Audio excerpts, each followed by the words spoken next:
doni ser aquí avui a la presentació de Vic per la Independència com a part de l'Assemblea Nacional de Catalunya en una comarca tan senyera com Osona. Com deia un amic, estar entre biguetans és de les millors situacions, biguetans territorials i biguetans ideològics.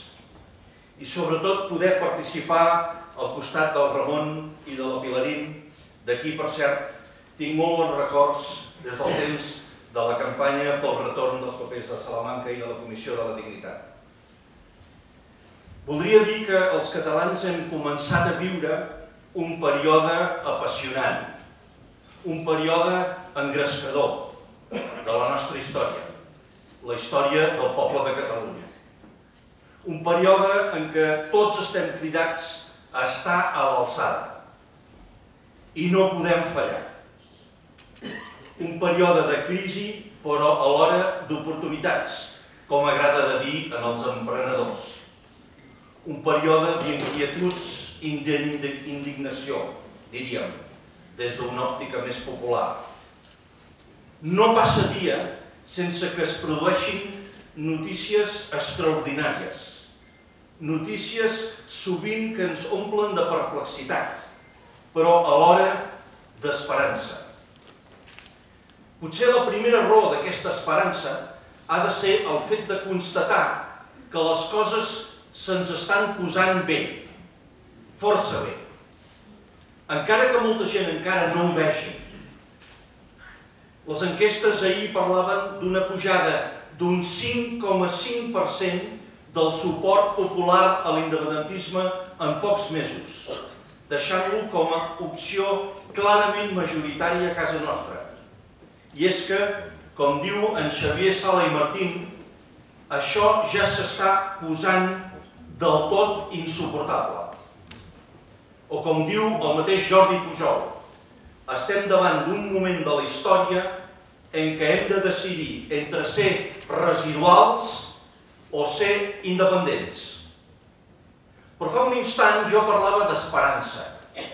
I això és cert. Els nostres oponents, els enemics de les llibertats de Catalunya, els enemics de la modernitat, els que manen i no volen que siguem una nació lliure, s'estan equivocant. Cada dia s'equivoquen més. I en aquest sentit jo voldria recordar unes paraules de Mahatma Gandhi, un gran admirador del nostre Lluís Companys, que deia, quan el lloaven massa, que el qui més havia fet per la independència de l'Índia havien estat els mateixos britànics i els seus errors de càlcul. Ara els governants espanyols, d'un i altre color, estan caient un per un en tots els paranys. Creuen que ens tenen groguis contra les cordes. I això no ha fet més que començar. Han fet el greu error de subestimar-nos. S'equivoquen si pensen que ens poden aturar amb sentències i amb la seva Constitució. S'equivoquen si pensen que poden seguir estorquint-nos eternament a través de l'espoli fiscal sense que la gent es comenci a rebel·lar.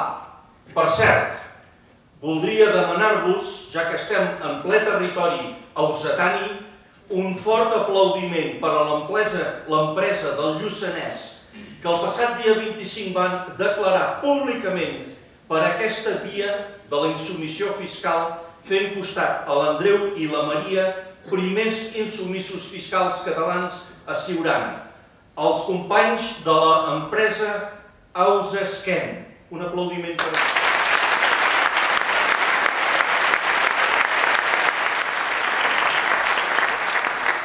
Vaig ser present l'altre dia a la presentació de l'Andreu i de la Maria, al Col·legi de Periodistes de Barcelona. I l'Andreu va dir dues coses que voldria recordar aquí davant vostre. Va dir que la principal preocupació de molts emprenedors de casa nostra no és ja l'ai, què passarà si reoriento les meves pràctiques fiscals i ingresso l'IVA en el meu govern, que és el que passa en els països normals, no colonitzats, sinó que ha passat a ser l'ai, ai, ai, què ens passarà si no la reoriento en aquest sentit les meves pràctiques fiscals? Què ens passarà com a país productiu, creatiu i digne si no fem un pensament aviat?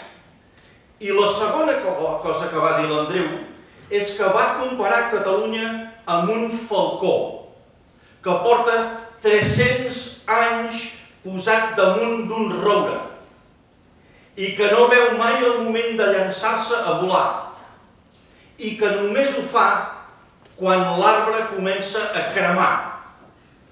I com veiem les notícies d'Spanair, quan veiem les notícies de l'atur, les mesures del Rajoy contra el nostre dèficit, un dèficit que Espanya mateixa provoca i que cínicament ens impedeix de tallar, com veiem les notícies de milers d'empreses que tanquen, o el fet que un de cada 5 famílies catalanes ja viu a l'enllindar de la pobresa, quan veiem tot això, dic, és evident que aquest roure ja és una torxa, una veritable falla, i que aquest falcó està a punt de volar.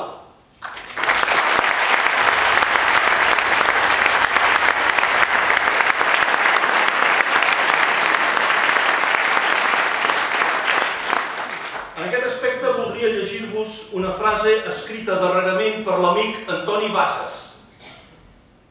Ja fa massa temps, ha escrit, que dura i que tots ho veiem. Les crides al desacatament de la sentència d'aquests dies o la insubmissió fiscal mesos enrere són manifestacions d'un malestar constant que evidencia un problema de fons que no fa més que créixer i que ja no podem ignorar ni llegar a la pròxima generació. L'única convivència possible amb Espanya és la de dos bons veïns. Catalunya no pot continuar sent tractada amb els mateixos drets que un menor d'edat. Antoni Bassas.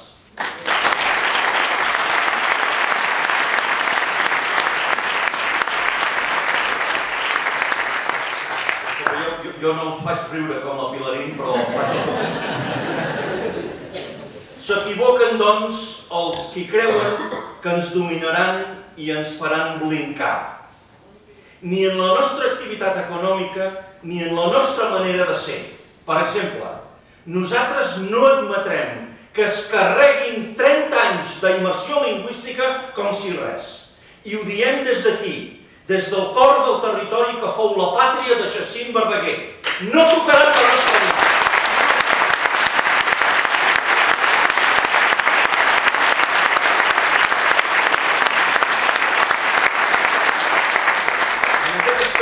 No acceptarem de ser tractats com a europeus de segona, en una Europa on ningú no acceptaria de veure's desprovist del dret a la cohesió del seu territori.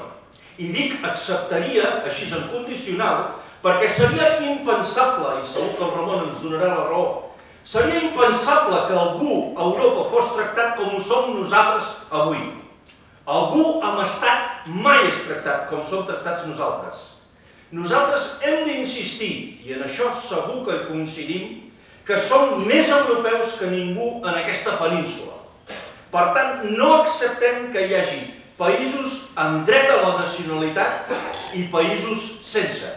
Països amb dret a veure la seva televisió en tot el seu territori i països on el fet de fer-ho ha comportat les multes administratives més brutals aplicades a Europa contra una llengua, contra una televisió, contra una cultura.